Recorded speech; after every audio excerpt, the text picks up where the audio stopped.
அத்தனை பேரும் அல்லும்படி 6 முதல் 60% வரை ஆடி தள்ளுபடியுடன் சூப்பர் சரவணா ஸ்டோர்ஸ், சென்னை, மதுரை, கோவை.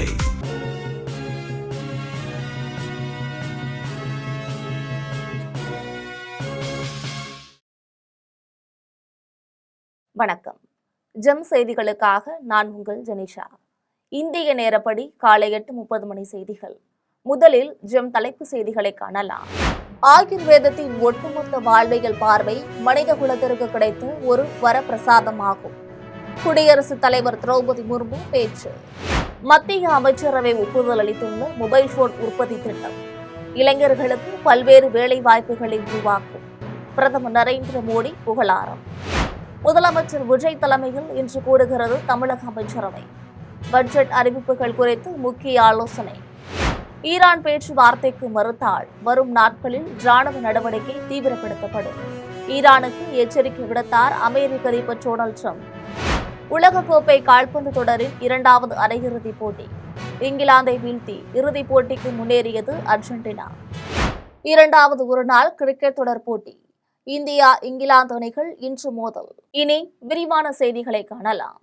ஆயுர்வேதத்தின் ஒட்டுமொத்த வாழ்வியல் பார்வை மனித குலத்திற்கு கிடைத்த ஒரு வரப்பிரசாதமாகும் என்று குடியரசுத் தலைவர் திரௌபதி முர்மு தெரிவித்துள்ளார்.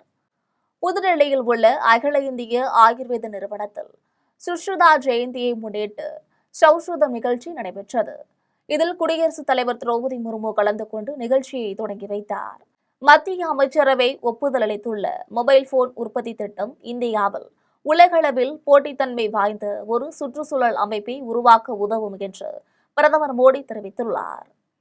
பிரதமர் நரேந்திர மோடி தன்னுடைய சமூக வலைதள பக்கத்தில் பதிவு ஒன்றை பதிவிட்டுள்ளார். அதில் 62,500 கோடி ரூபாய் மதிப்பீட்டிலான மொபைல் போன் உற்பத்தி திட்டத்திற்கு மத்திய அமைச்சரவை ஒப்புதல் அளித்துள்ளதாக தெரிவித்துள்ளார்.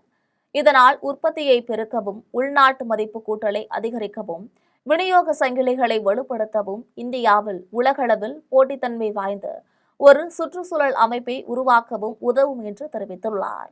மேலும் இது மேக் இன் இந்தியா திட்டம் மற்றும் நமது மின்னணு உற்பத்தி சுற்றுச்சூழல் அமைப்பிற்கு கிடைத்துள்ள ஒரு மிகப்பெரிய ஊக்கம் என்று குறிப்பிட்டுள்ளார். தொடர்ந்து அடுத்த சில ஆண்டுகளில் இந்த திட்டம் இளைஞர்களுக்கு பல்வேறு வேலை வாய்ப்புகளை உருவாக்கும் என்று தெரிவித்துள்ளார்.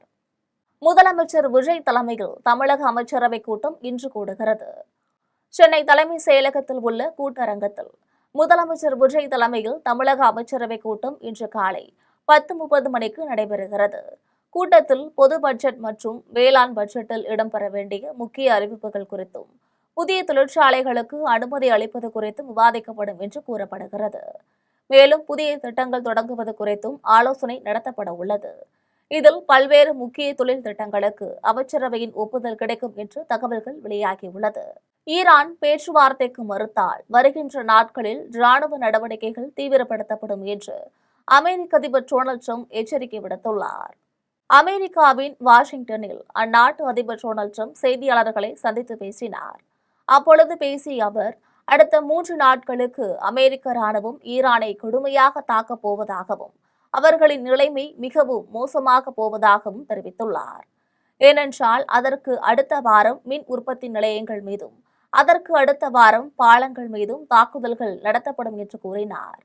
மேலும் அவர்கள் பேச்சுவார்த்தைக்கு வராவிட்டால் வரும் நாட்களில் ராணுவ நடவடிக்கைகள் தீவிரப்படுத்தப்படும் என்றும், பரந்தளவிலான தாக்குதல்கள் நடத்தப்படும் என்றும் எச்சரிக்கை விடுத்துள்ளார். உலகக்கோப்பை கால்பந்து தொடரின் 2வது அரையிறுதிப் போட்டியில் இங்கிலாந்தை வீழ்த்தி அர்ஜென்டினா அணி வெற்றி பெற்று இறுதிப் போட்டிக்கு முன்னேறியுள்ளது.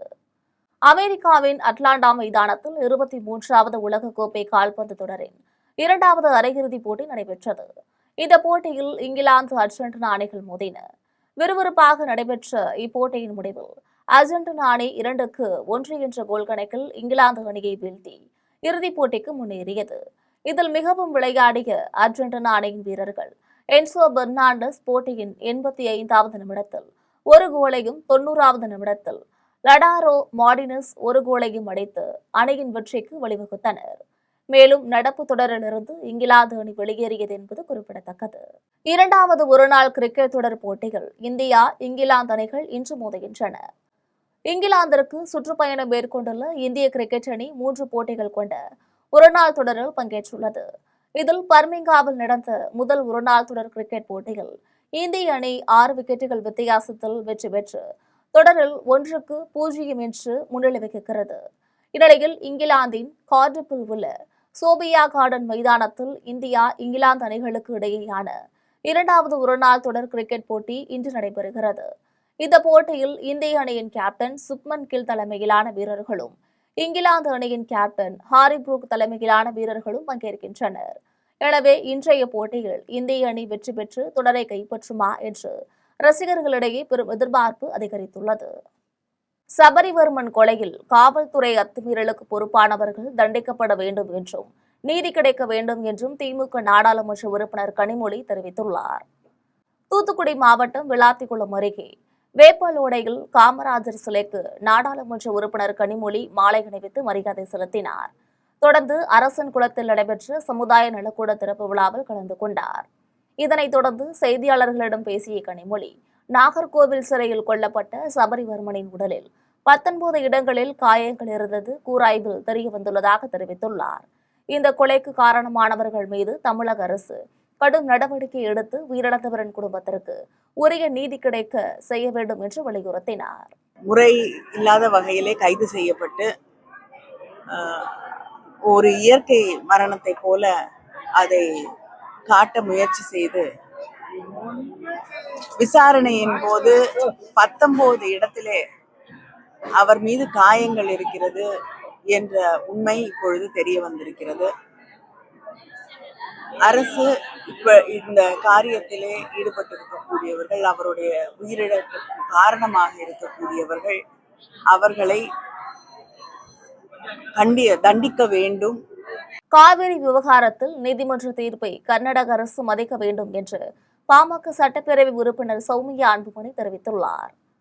வேலூர் மாவட்டம் அணைக்கட்டு அருகே பொய்கை மோட்டூர் பாமக இளைஞரணி பொறுப்பாளர் தினேஷ் விபத்தில் உயிரிழந்துள்ளார்.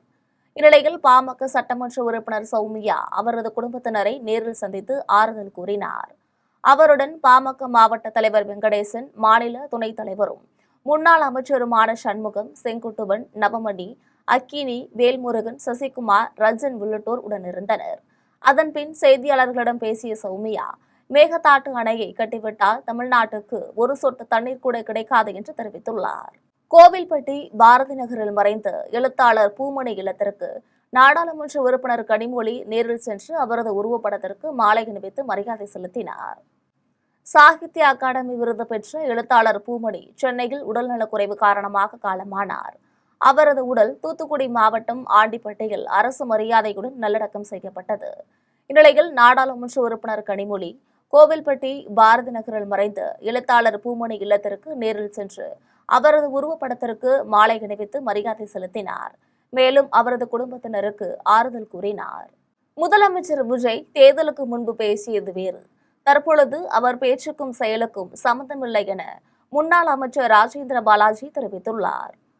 பெருந்தலைவர் காமராஜரின் 124வது பிறந்த நாளினை முன்னிட்டு விருதுநகரில் உள்ள காமராஜர் மணிமண்டபத்தில் உள்ள காமராஜர் சிலைக்கு முன்னாள் அமைச்சர்கள் ராஜேந்திர பாலாஜி, மாஃபா பாண்டியராஜன் ஆகிய இருவரும் மாலை அணிவித்து மரியாதை செலுத்தினர்.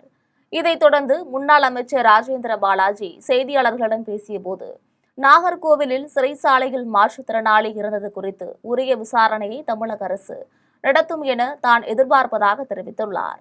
முதலமைச்சர் விஜய் தேர்தலுக்கு முன்பு பேசியது வேறு, தற்பொழுது அவர் பேச்சுக்கும் செயலுக்கும் சம்பந்தமில்லை என்று குறிப்பிட்டார்.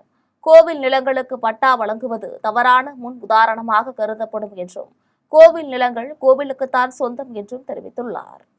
ஆட்சி மாறினாலும் காட்சிகள் மாறவில்லை என்ற கதையாக தமிழகத்தில் சிறை கொட்டடி மரணங்கள் தொடர்வதாக முன்னாள் அமைச்சர் பாண்டியராஜன் தெரிவித்துள்ளார்.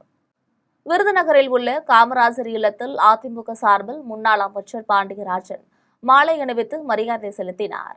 அதனைத் தொடர்ந்து செய்தியாளர்களிடம் பேசிய பாண்டியராஜன், அண்மையில் பெரியபாளையத்தில் பீட்டர் அண்ட் பால் நிறுவனத்தில் அமோனியா கசிவில் வெளிமாநிலத்தை சேர்ந்த 20 பெண் தொழிலாளர்களின் உயிர்கள் பறிபோனதை சுட்டிக்காட்டினார்.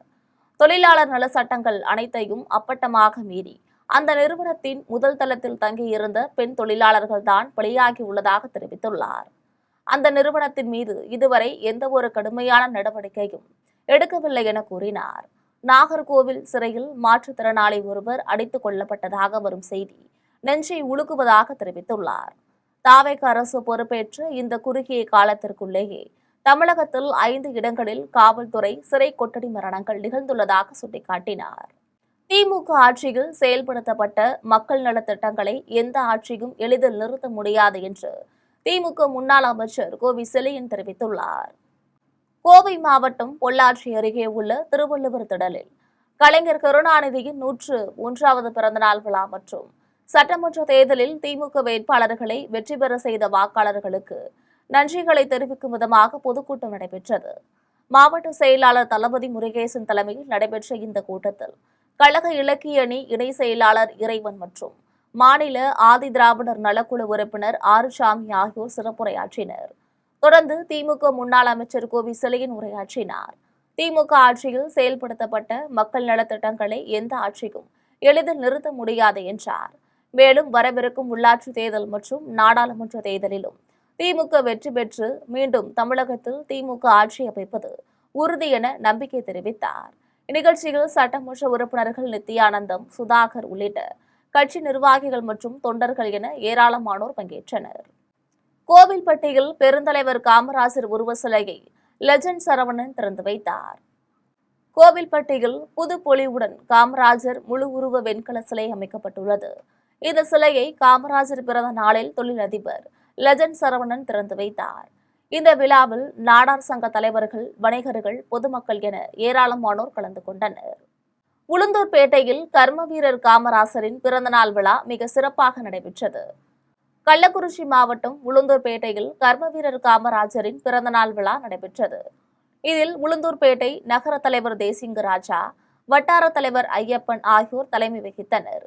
இந்நிகழ்ச்சிக்கு சிறப்பு அழைப்பாளர்களாக முனைவர் சீனிவாசன் கலந்து கொண்டார். தொடர்ந்து பள்ளி மாணவர்களுக்கும் பொதுமக்களுக்கும் இனிப்புகள் வழங்கப்பட்டது. இனி வரும் காலங்களில் ஊழல் இல்லாமல் நேர்மையுடன் கல்வி அனைவருக்கும் சரிசமமாக கிடைத்திட வேண்டும் என்று காமராஜர் சிலை முன்பு உறுதிமொழி எடுத்துக் கொண்டனர். ராணிப்பேட்டை அருகே காமராஜர் பிறந்த நாளையொட்டி அவரது திருவுருவப் படத்தை ரதத்தில் வைத்து ஊர்வலமாக எடுத்து சென்று வட்டார நாடார் இளைஞர் பேரவையினர் மரியாதை செலுத்தினர். ராணிப்பேட்டை மாவட்டம் வாலஜாபேட்டை அருகே வட்டார நாடார் இளைஞர் பேரவை சார்பில் கர்ம வீரர் காமராஜரின் பிறந்தநாள் பெருவிழா சிறப்பாக கொண்டாடப்பட்டது. தொடர்ந்து காமராஜரின் திருவுருவப் படம் மலர்களால் அலங்கரிக்கப்பட்டுள்ள சிறப்பு ரதத்தில் வைக்கப்பட்டு பொதுமக்கள் மரியாதை செலுத்தும் வகையில் ஏற்பாடு செய்யப்பட்டுள்ளது. மேலும் அரசு மகளிர் கலைக்கல்லூரியிலிருந்து தொடங்கிய பிரம்மாண்ட ஊர்வலம் நகரின் முக்கிய சாலைகள் வழியாக சுமார் 5 கிலோமீட்டர் தூரம் நடைபெற்றது. ஊர்வலத்தில் காமராஜரின் கல்வி புரட்சி, மதிய உணவு திட்டம் உள்ளிட்ட மக்கள் நலப் பணிகள் குறித்து பொதுமக்களிடம் எடுத்துரைக்கப்பட்டது. பொதுமக்கள், வணிகர்கள், இளைஞர்கள் மற்றும் சமூக ஆர்வலர்கள் திரளாக பங்கேற்று மலர் தூவி மரியாதை செலுத்தி இனிப்புகள் வழங்கி அவரது பிறந்த நாளை கொண்டாடினர். திருவாரூர் மாவட்டம் கூத்தாநல்லூரில் டெங்கு பணியில் பல கோடி ரூபாய் ஊழல் செய்த நகராட்சி ஆணையர், நகர்மன்ற தலைவர் பற்றிய ஆதாரங்களை வெளியிட்ட ஜேசிபி உரிமையாளருக்கு நிலுவைத் தொகையை தராமல் இழுத்தடித்துள்ளனர். கூத்தாநல்லூர் விஜயராகவன் சொந்தமாக ஜேசிபி வாகனம் வாங்கி வாடகைக்கு விட்டு பிழைப்பு நடத்தி வருகிறார். இந்நிலையில் அவருக்கு தெரிந்த நண்பர்கள் மூலமாக கூத்தாநல்லூர் நகராட்சிக்கு உட்பட்ட ஒப்பந்த அடிப்படையில் தன்னுடைய ஜேசிபி வாகனத்தை வாடகைக்கு விட்டிருக்கிறார். கடந்த 3 ஆண்டு காலமாக நகராட்சி நிர்வாகத்திடமிருந்து வாடகை தரவில்லை. இதனால் பலமுறை கேட்டு பார்த்தும் நகராட்சி ஆணையர் சாக்குப்போக்கு சொல்லி விஜயராகவனை அலைய விட்டிருக்கிறார்.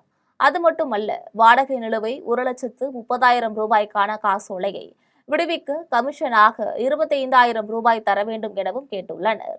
விஜயராகவனுக்கு வாடகை நிலுவை தொகை செலுத்தாததால் கூத்தாநல்லூர் நகராட்சி முன்பு விஜயராகவன் காலவரையற்ற உண்ணாவிரதத்தில் ஈடுபட்டார். டெங்கு ஒழிப்பு பணியின் மேற்பார்வையாளர் அண்ணாமலை நகராட்சியில் நடக்கும் ஊழலை பற்றியும் நகர்மன்ற தலைவர் பாத்திமா பஷீரா பற்றியும் பேசிய வீடியோ காட்சிகள் சமூக வலைதளங்களில் வேகமாக பரவி வருகிறது.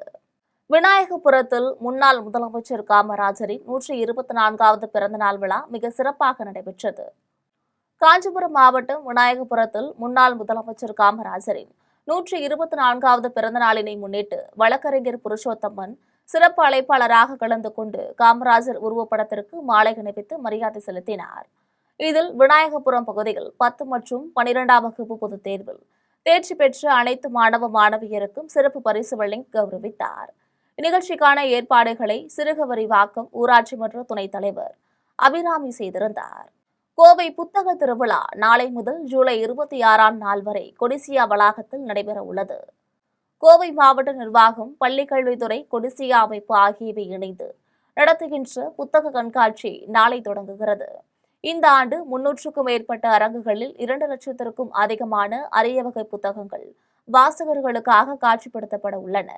சிறுவர்கள் முதல் முதியவர்கள் வரை குடும்பமாக வந்து தங்களுக்கு பிடித்த புத்தகங்களை ஆர்வத்துடன் தேடி தேர்ந்தெடுக்கும் இந்த விழாவில் புத்தக கண்காட்சியுடன் பல்வேறு கலை மற்றும் இலக்கிய நிகழ்ச்சிகளுக்கும் ஏற்பாடு செய்யப்பட்டுள்ளது. குறிப்பாக மாணவ மாணவிகள் பங்கேற்கும் இலக்கிய நிகழ்வுகள், கவியரங்குகள், கதை சொல்லும் நிகழ்வுகள், பேச்சு போட்டி, சிறுகதை, கவிதை போட்டிகள் என பல்வேறு சுவாரஸ்யமான போட்டிகள் வழக்கம் போல இடம்பெறுகின்றன. மேலும் தமிழகத்தின் புகழ்பெற்ற இலக்கிய ஆளுமைகள், எழுத்தாளர்கள், கலைஞர்கள், தலைவர்கள் கலந்து கொள்ளும் கலை இலக்கிய உரையாடல்கள், எழுத்தாளர்கள் உடனான நேரடி சந்திப்புகள் மற்றும் புதிய நூல்களின் அறிமுக விழாக்களும் நாள்தோறும் கண்காட்சி வளாகத்தில் அரங்கேற உள்ளன. வாசிப்பின் மகிழ்ச்சியை அனைவரும் அனுபவிக்கும் பொருட்டு வருகின்ற ஜூலை 17 முதல் 26 வரை நாள்தோறும் காலை 10 மணி முதல் இரவு 8 மணி வரை நடைபெறும் இந்த கண்காட்சிக்கு அனுமதி முற்றிலும் இலவசம் என தெரிவிக்கப்பட்டுள்ளது. புவனகிரியில் காங்கிரஸ் கட்சி சார்பில் கர்ம வீரர் காமராஜரின் பிறந்தநாள் விழா நடைபெற்றது. கடலூர் மாவட்டம் புவனகிரியில் காங்கிரஸ் கட்சி சார்பில் கர்ம வீரர் காமராஜரின் பிறந்தநாள் விழா கொண்டாடப்பட்டது. இதில் நகர காங்கிரஸ் கமிட்டி தலைவர் கவுன்சிலர் கிருஷ்ணன் தலைமை தாங்கினார். இந்நிகழ்ச்சிக்கு சிறப்பு விருந்தினராக கட்சியின் மாநில பொதுக்குழு உறுப்பினர் செந்தில்வேலன் பங்கேற்று காமராஜர் உருவ சிலைக்கு மாலை அணிவித்து மரியாதை செய்து பொதுமக்களுக்கு இனிப்புகள் வழங்கினார். இதன் பின்னர் லஞ்சம் தவிர் நெஞ்சம் நிமிர் என்ற கையெழுத்து இயக்கத்தை கையெழுத்திட்டு தொடங்கி வைத்தார். இந்நிகழ்வில் மாவட்ட துணைத் தலைவர் விநாயகம் மற்றும் கட்சி நிர்வாகிகள் கலந்து கொண்டனர்.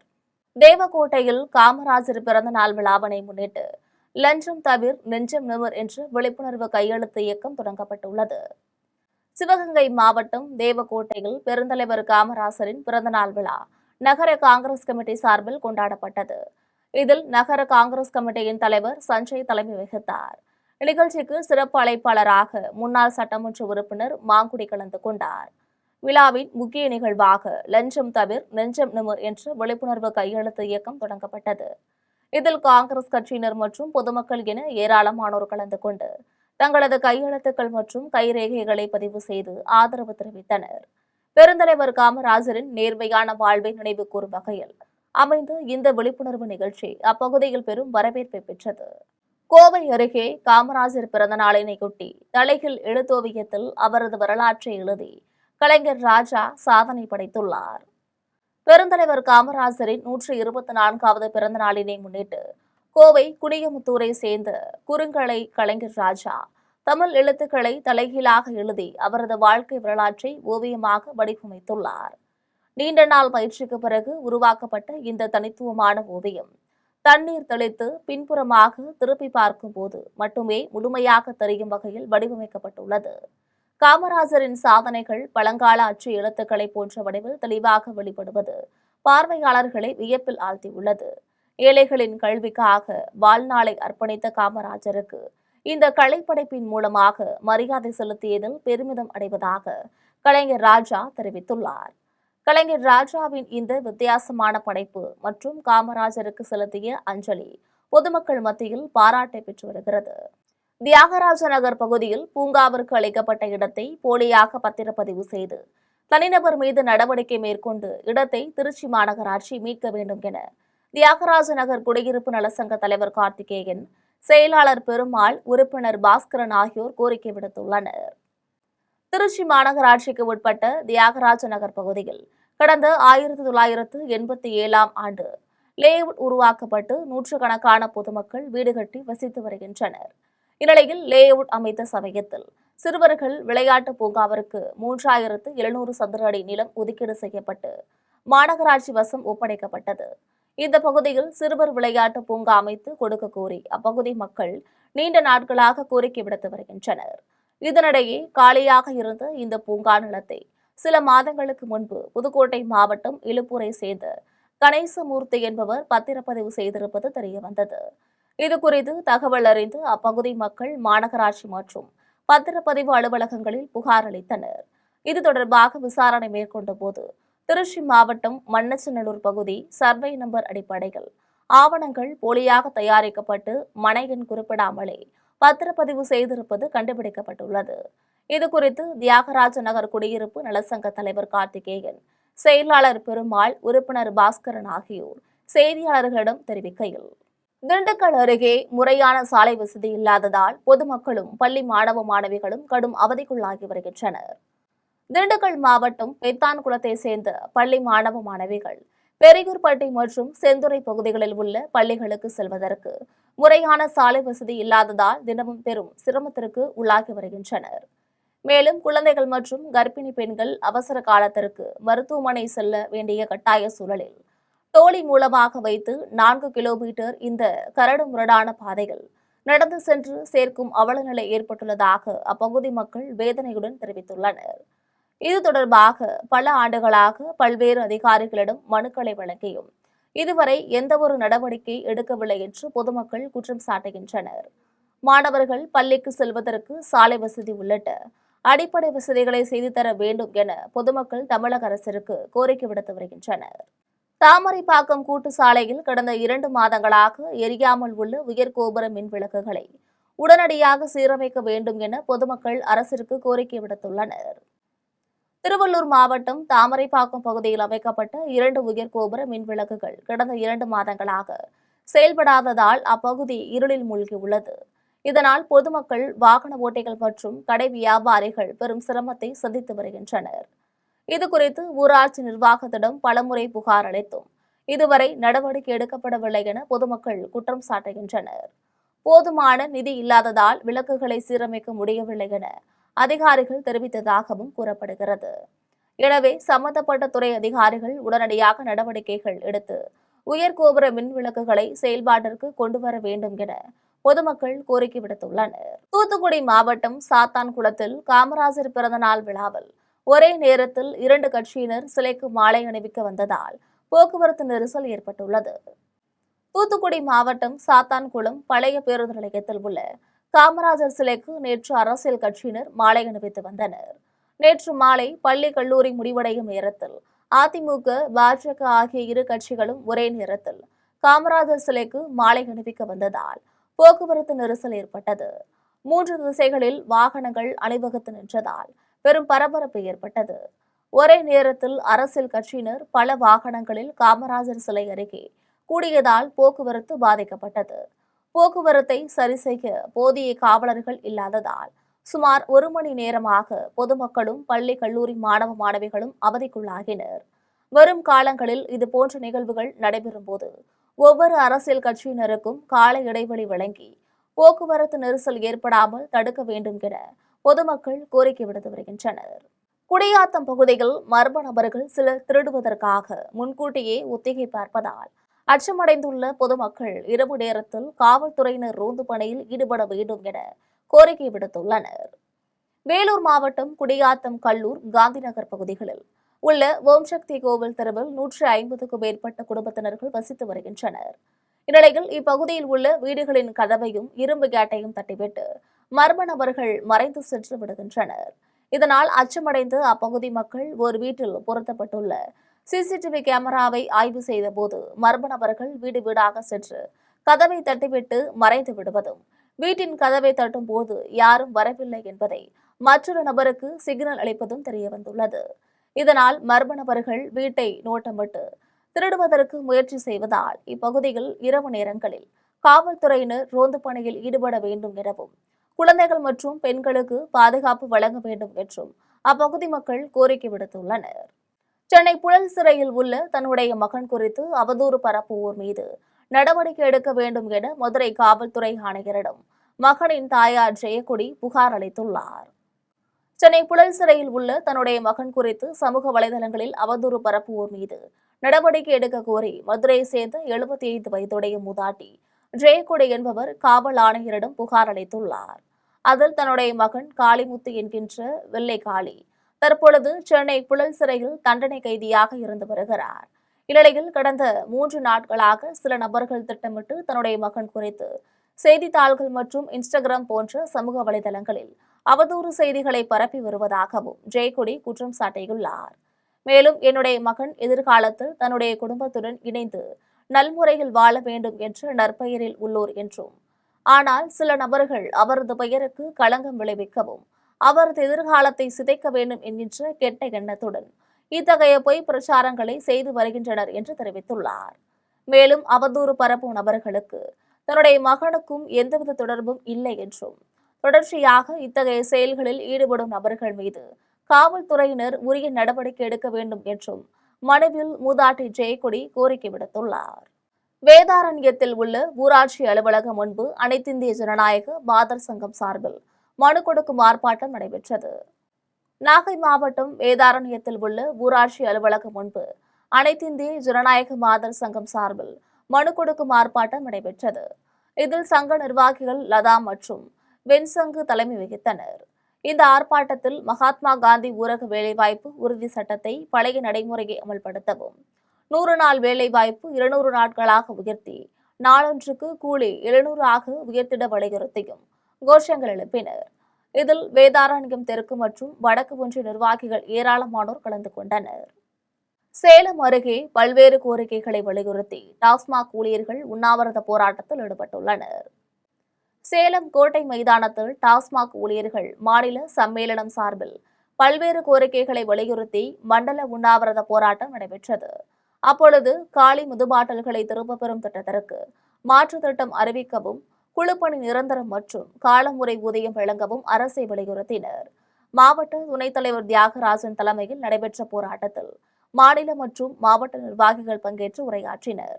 போராட்டத்தில் டாஸ்மாக் ஊழியர்களின் கோரிக்கைகளை உடனடியாக நிறைவேற்ற வேண்டும் என வலியுறுத்தப்பட்டுள்ளது. இந்த ஆர்ப்பாட்டத்தில் 100க்கும் மேற்பட்டோர் கலந்து கொண்டனர். மயிலாடுதுறை மாவட்ட ஆட்சியர் அலுவலகத்தில் தமிழ்நாடு ஊரக வளர்ச்சித்துறை அலுவலர்கள் சங்கம் சார்பில் ஆர்ப்பாட்டம் நடைபெற்றது. மயிலாடுதுறை மாவட்ட ஆட்சியர் அலுவலகத்தில் உணவு இடைவேளையின் போது தமிழ்நாடு ஊரக வளர்ச்சித்துறை அலுவலர்கள் சங்கம் சார்பில் ஆர்ப்பாட்டம் நடைபெற்றது. இதில் கிளை தலைவர் ஜீவானந்தம் தலைமை வகித்தார். இந்த ஆர்ப்பாட்டத்தில் உதவி இயக்குநர் நிலையில் உள்ள காலி பணியிடங்களை நிரப்பிட வேண்டும் என்பன உள்ளிட்ட பல்வேறு கோரிக்கைகளை வலியுறுத்தி கோஷங்கள் எழுப்பினர். இந்நிகழ்வில் மாவட்ட செயலாளர் பத்ம பாலாஜி, மாவட்ட துணை செயலாளர் ரஜினி, கிளை செயலாளர் சந்தோஷ்குமார் உள்ளிட்ட ஏராளமானோர் கலந்து கொண்டனர்.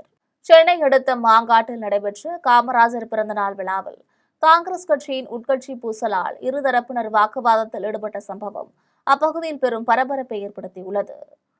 சென்னை அடுத்த மாங்காட்டில் காஞ்சிபுரம் காங்கிரஸ் கமிட்டி சார்பில் நடைபெற்ற தமிழக முன்னாள் முதலமைச்சர் கர்ம வீரர் காமராஜரின் 124வது பிறந்தநாள் விழாவில் அவருடைய திருவுருவ சிலைக்கு காங்கிரஸ் கட்சியினர் மாலை அணிவித்து மரியாதை செலுத்தி பொதுமக்களுக்கு இனிப்புகள் வழங்கினர். இதனையடுத்து ஊழல் மற்றும் லஞ்சத்திற்கு எதிராக தமிழ்நாடு காங்கிரஸ் முன்னெடுக்கும் மக்கள் இயக்கம் என்ற பெயரில் பலகையில் கையெழுத்து போடும் நிகழ்வு நடைபெற்றது. அப்போது காங்கிரஸ் கட்சியினர், விசிக கட்சியினர் மற்றும் நாடார் சங்கங்களை சேர்ந்தவர்கள் கையெழுத்து போட்டுக் கொண்டிருந்தனர். அங்கு இருசக்கர வாகனத்தில் வந்த காங்கிரஸ் கட்சியின் மூத்த உறுப்பினர் ஒருவர் கையெழுத்து இயக்கத்திற்கு ஏற்பாடு செய்திருந்த நபரிடம் கடும் வாக்குவாதத்தில் ஈடுபட்டு, இதையெல்லாம் நீ செய்யக்கூடாது, முதலில் இந்த பலகையெல்லாம் எடுங்கள் என கூறியதால் இருவருக்கும் கடும் வாக்குவாதம் ஏற்பட்டது. அப்போது பாதுகாப்பு படையில் இருந்த மாங்காடு காவல்துறையினர் இருவரையும் சமாதானம் செய்ய முயன்றும் அதனை கண்டுகொள்ளாமல் இருவரும் மாறி மாறி திட்டிக் கொண்டதால் பரபரப்பு ஏற்பட்டது. மேலும் அண்மையில் தமிழக காங்கிரஸ் கமிட்டி தலைவர் செல்வ பெருந்தகை மாற்றப்பட்டு புதிதாக மாணிக்கம் தாகூர் நியமனம் செய்யப்பட்டுள்ளார். இந்நிலையில் புதிதாக மாவட்ட வாரியாக ஒரு சிலருக்கு பொறுப்பு வழங்கப்பட்டுள்ளதால் உட்கட்சி பூசல் ஏற்பட்டு இருவரும் வாக்குவாதத்தில் ஈடுபட்டுள்ளது தெரியவந்துள்ளது. காங்கிரஸ் கட்சியினரிடமும் காவல்துறையினர் நடத்திய நீண்ட பேச்சுவார்த்தைக்கு பின்னர் அனைவரும் கலைந்து சென்றனர். இதனால் காமராஜர் பிறந்தநாள் விழாவில் பரபரப்பான சூழல் ஏற்பட்டுள்ளது. நாகர்கோவில் சிறையில் கைதி சபரிவர்மன் அடைத்துக் கொல்லப்பட்ட வழக்கை சிபிஐக்கு மாற்றக் கோரி அவரின் குடும்பத்தினரும் ஊர் மக்களும் கன்னியாகுமரி 4 வழி சாலையில் அவரது மறியல் போராட்டத்தில் ஈடுபட்டதால் வாகன போக்குவரத்து ஏற்பட்டது. கன்னியாகுமரி மாவட்டம் சுசீந்திரம் அருகே ஈத்தங்காட்டில் குட்கா பொருள் விற்றதாக கூறி ஜூலை 9ஆம் நாள் சிறையில் அடைக்கப்பட்டார். திங்கட்கிழமை காலையில் அவர் உயிரிழந்தார். அவரது மரணத்தில் சந்தேகம் இருப்பதாக கூறி குடும்பத்தினர் சாலை மறியல் உள்ளிட்ட போராட்டங்களில் 2 நாட்களாக ஈடுபட்டதை தொடர்ந்து உடற்கூராய்வு நடைபெற்றது. அதன் அறிக்கையில் சபரிவர்மனின் உடலில் பல பாகங்களில் 19 காயங்கள் காணப்பட்டதாகவும் தலை, கழுத்து, மார்பு, 2 கைகள், 2 கால்கள் உள்ளிட்ட உடலின் பல பாகங்களில் காயங்கள் உள்ளதாகவும் குறிப்பிடப்பட்டுள்ளது. இதனால் அவரை அடித்து கொன்றவர்களை கைது செய்ய வேண்டும் என்று குடும்பத்தினர் கோரிக்கை விடுத்துள்ளனர். அதை ஒட்டி 3 வார்டன்கள் கைது செய்யப்பட்டனர். தொடர்ந்து 8 கைதிகள் மீதும் வழக்கு பதியப்பட்டுள்ளது. இருப்பினும் சபரிவர்மனின் குடும்பத்தினர் சடலத்தை வாங்குவதற்கு முன்பு வரவில்லை. வழக்கை சிபிஐக்கு மாற்ற வேண்டும். சபரிவர்மனின் மனைவிக்கு அரசு நிரந்தர வேலை வழங்க வேண்டும். மரணத்தில் தொடர்புடைய அனைவரும் கைது செய்யப்பட வேண்டும் என வலியுறுத்தி கன்னியாகுமரி நாகர்கோவில் 4 வழி சாலையில் அமர்ந்து குடும்பத்தினரும் ஊர் மக்களும் மறியலில் ஈடுபட்டனர். தலைஞாயிறு அருகே உள்ள புத்தூர் ஹரிச்சந்திரா ஆற்றங்கரையில் இருசக்கர வாகனத்துடன் இளைஞர் ஒருவர் சடலமாக மீட்கப்பட்ட சம்பவம் அப்பகுதியில் பெரும் பரபரப்பை ஏற்படுத்தியுள்ளது.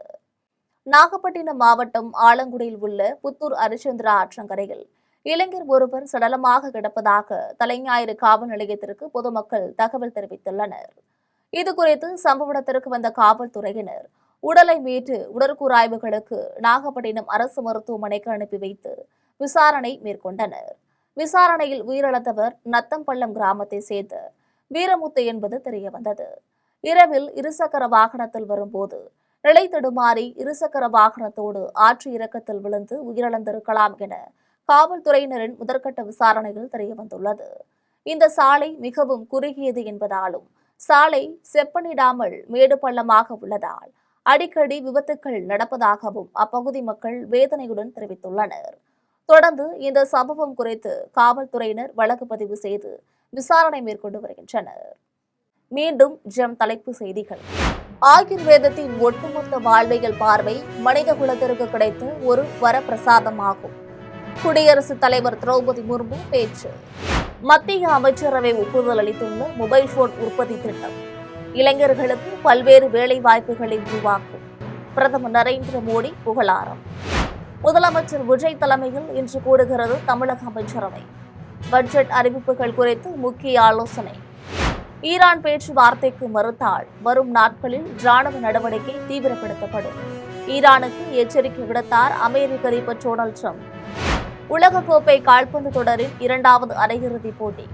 இங்கிலாந்தை வீழ்த்தி இறுதிப் போட்டிக்கு முன்னேறியது அர்ஜென்டினா. 2வது ஒருநாள் கிரிக்கெட் தொடர் போட்டி. இந்தியா இங்கிலாந்து அணிகள் இன்று மோதல். இத்துடன் ஜெம் செய்திகள் நிறைவடைகின்றன. மீண்டும் ஜெம் செய்திகள் மதியம் 1:30 மணிக்கு. உடனுக்குடன் செய்திகளை காண gemlive.tv என்ற இணையதளத்தில் இணைந்திருங்கள். நன்றி, வணக்கம்.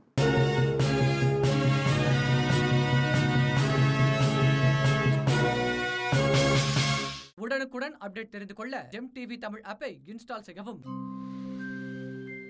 ஆடி தள்ளுபடி அத்தனை பேரும் அள்ளும்படி. 6 முதல் 60% வரை ஆடி தள்ளுபடியுடன் சூப்பர் சரவணா ஸ்டோர்ஸ், சென்னை, மதுரை, கோவை.